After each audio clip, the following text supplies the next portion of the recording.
दोस्तों नमस्कार, मैं अजय कुमार वर्मा एसएनडीबीसी। तो आज का वीडियो दोस्तों 3 टॉपिक के ऊपर होगा, स्पेशली 3 टॉपिक के ऊपर होने वाला है।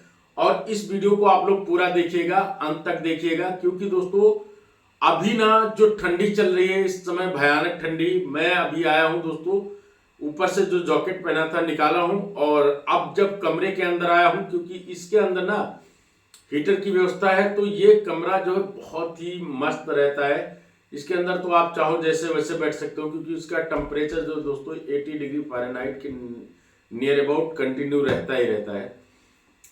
सबसे पहली चीज दोस्तों, अभी जो चूजा डलता है, और बहुत सारे ऐसे फार्मर भाई हैं जो कहते हैं कि सर हमारे यहाँ मोटेलिटी बहुत होती है। तो उन भाइयों को मैं बताना चाहता हूं कि भाई, मोटेलिटी होने का मेन रीजन जो है वो है आपका मैनेजमेंट। मैनेजमेंट को कैसे दुरुस्त किया जाए दोस्तों, और कैसे मैनेजमेंट में आप लोग ये कर सकते हो कि मैनेजमेंट आपका सही रहे। तो उसके लिए दोस्तों मेरे हिसाब से, जो आज तक मैं ब्रायलर फार्मिंग में करते हुए आया हूं और हमेशा करता रहूंगा, क्योंकि इसका रिजल्ट मुझे बहुत ही बेटर मिलता है, हमेशा मिलता है दोस्तों। यानी कि अगर आप इस भयानक कड़क ठंडी में चूजा डालने जा रहे हो, तो आपके पास बुखारियों का होना अनिवार्य है, या गैस ब्रूडर का होना अनिवार्य है। अच्छा, एक चीज और, बहुत सारे लोग कहते हैं कि सर डीजल ब्रूडर ये सब लगा करके क्या मैं टेम्परेचर बना सकता हूं।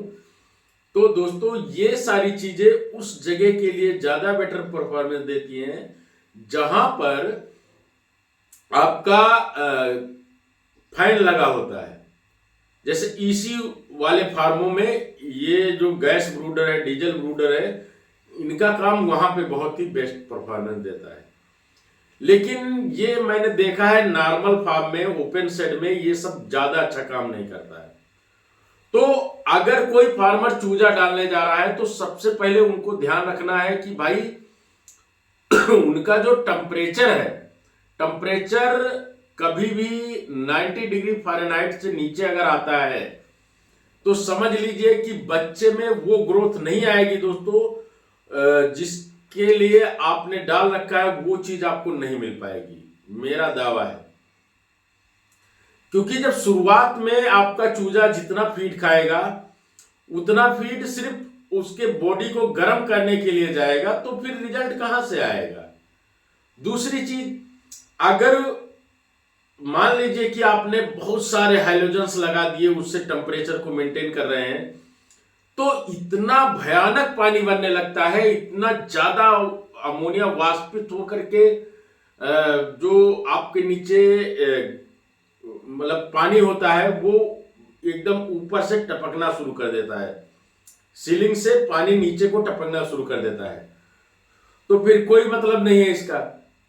तो इसलिए दोस्तों आप लोगों को ज्यादा से ज्यादा लकड़ी वाले, जिसमें लकड़ियां जलती हैं, उसका प्रयोग करिए। जैसे आप अंगीठी का इस्तेमाल कर सकते हो, कुछ लोगों के यहाँ बुरादे से अंगीठियां जलती हैं, और कुछ फार्मरों के यहाँ पे लकड़ी के गुटके से अंगीठियां जलती हैं।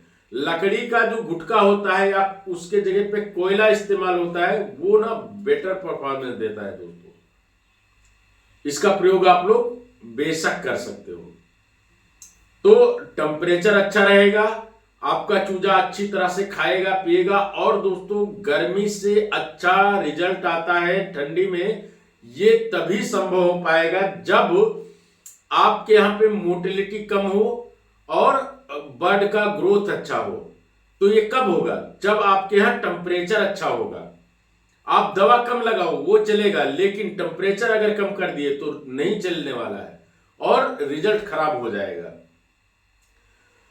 इसके लिए दोस्तों, जब बहुत सारे फार्मर कहते हैं कि सर कुछ बताओ, कोई दवा ऐसी बता दो जिससे बच्चा एकदम उसको दवा पिलाऊं और वो एकदम तड़ातड़ हो जाए। ऐसा नहीं होता है यार, टेम्परेचर बहुत कंपलसरी है। अगर कुछ ऐसी, जैसे बहुत सारे लोगों ने बताया कि मैं मदिरा देता हूं, मदिरा देने से कितनी देर आप उसको हीट में रखोगे? जितनी देर उसका असर रहेगा उतनी देर ना। इसके बाद क्या आप कंटिन्यू उसको मदिरा दे सकते हो? नहीं दे सकते हो। अगर कंटिन्यूअसली उसको मदिरा देना शुरू कर दोगे तो दिक्कत हो जाएगी। तो इसलिए अंगीठी का इस्तेमाल बहुत जरूरी है दोस्तों, अंगीठी का इस्तेमाल आप लोग करिए। अब बारी आती है दोस्तों, कुछ बात कर लूं थोड़ा सा निजी फीड के ऊपर। अच्छा हाँ, एक चीज निजी फीड के ऊपर बात करता हूं, उससे पहले एक चीज और बता दूं। शुरुआत में ना अगर आप टेम्परेचर नहीं दोगे तो कितनी समस्याएं आती हैं वो चीज बता दूं, क्योंकि ये बहुत ही जरूरी है। पहली समस्या जो है दोस्तों वो आएगी आपके यहां पे कि आपका चूजा अच्छे से ना तो दाना खाएगा ना तो पानी पिएगा और वो कमजोर हो जाएगा। कमजोर होने के बाद में उसकी मोटेलिटी शुरू हो जाएगी। दूसरा, चूजे एक दूसरे के ऊपर चढ़ के बैठना शुरू कर देंगे, चढ़ जाएंगे एकदम से नीचे से, एक दूसरे के ऊपर बैठते जाएंगे, नीचे जितना भी चूजा मिलेगा वो सब मर जाएगा, मोटेलिटी बहुत ज्यादा होगी। दूसरा, ठंड में दोस्तों आपने देखा होगा कि बर्ड की ना बीट जो है पतली होनी शुरू हो जाती है। ये क्यों? ये ठंडी की वजह से होती है। अगर ठंडी में अच्छा ग्रोथ चाहिए तो टेम्परेचर दोगे तो बीट पतली नहीं होगी, और बीट पतली नहीं होगी दोस्तों तो जितना खाया पिया है वो शरीर में लगेगा बर्ड के और अच्छे से वजन लेगा। तो ये चीज हो गई। अब बारी आती है दोस्तों कि कुछ लोग कहते हैं कि सर मेरे यहां तो पानी टपकना शुरू कर देता है। तो पानी क्यों टपकता है दोस्तों, उसके लिए 2-3 उपाय करना होता है। जैसे मेरे बहुत सारे मेंबर हैं जिनके यहाँ पर मैंने ये चीज जो बताया उन्होंने अप्लाई किया, तो ये अभी ना ट्रायल बेस पे था, लेकिन इसका काम ना 100% एकदम टकाटक निकला। और अब ना इसको मैं लोगों को देना भी शुरू कर दिया हूं। एक है दोस्तों जिसका नाम है अमीनो बॉन्ड, एमो बॉन्ड। यानी एमो बॉन्ड का मतलब यह हुआ दोस्तों कि अमोनिया जो बनती है आपके फार्म में, यानी पोल्ट्री फार्म में अमोनिया के उत्सर्जन को कम करने के लिए, बर्ड के लिए स्वस्थ वातावरण बनाता है, उसके लिए एक दवा है जिसका नाम अमीनो बॉन्ड। दोस्तों एक ऐसा प्रोडक्ट है जिसका प्रयोग कैसे करना है सबसे पहले तो ये जान लीजिए। इसका प्रयोग जब आपके यहां चूजा आता है ना तो आप सबसे पहले क्या करते हो, लीटर लेके आते हो, यानी बूसी लेके आते हो। तो बूसी में इसको मिला करके फिर बूसी डालना है। दूसरा, जब आपका बच्चा 15 दिन का हो जाता है तो आपको क्या करना है, ये पाउडर फॉर्म में होता ही है, आपको इसको लेना है और अच्छे से पूरे में ऐसे से डाल के निकल जाना है। भाई साहब बता रहा हूं, जैसा कि मुझे क्लेम किया गया था और कंपनी वालों ने बोला भी था कि सर आपको बूसी रैकिंग करवाने की जरूरत नहीं है, अमोनिया नहीं बनेगी।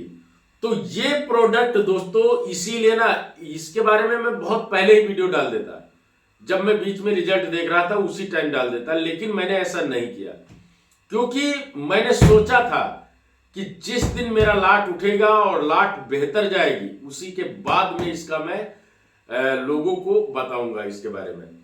तो वो चीज हुआ दोस्तों, काफी बेहतर रिस्पॉन्स रहा। और ये जो दवा है ये बहुत महंगी भी नहीं है दोस्तों। जो अमोनिया से होने वाले नुकसान, बहुत ज्यादा नुकसान हो जाता है, वो नुकसान भी नहीं होता है फार्मर का। और ये दवा सस्ती दवा है दोस्तों। ये 5 केजी का जो ये है ये 1850 रुपए तक का पड़ जाता है दोस्तों। 1850 का 5 केजी का पड़ता है। और इसके प्रयोग से पहले और 15 दिन बाद प्रयोग कर दीजिए, इसके बाद भूल जाइए। क्यों? इसको खासकर उस जगह पे जहां पर चूजे ज्यादा बैठते हैं, तो सबसे ज्यादा कहां आते हैं, ड्रिंकर के पास आते हैं, फीडर के पास आते हैं, वहां पे स्प्रे कर दीजिए। जहां पे लीटर गीला हो रहा हो वहां पे कर दीजिए। अमोनिया बिल्कुल नहीं बनेगा दोस्तों। और जो फार्मर स्मेल से परेशान है, यानी कि उनके फार्म में बहुत ज्यादा स्मेल आता है, उनके लिए भी ये बहुत अच्छी चीज होने वाली है।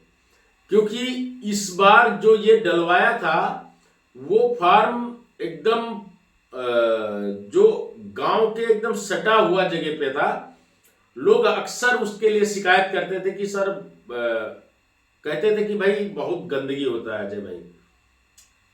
तो वो गंदगी ना इस बार किसी को मालूम ही नहीं चला कि इसके अंदर चूजा डला हुआ था कि नहीं डला हुआ था, ये कंडीशन है। तो काफी बेटर है दोस्तों 1850 का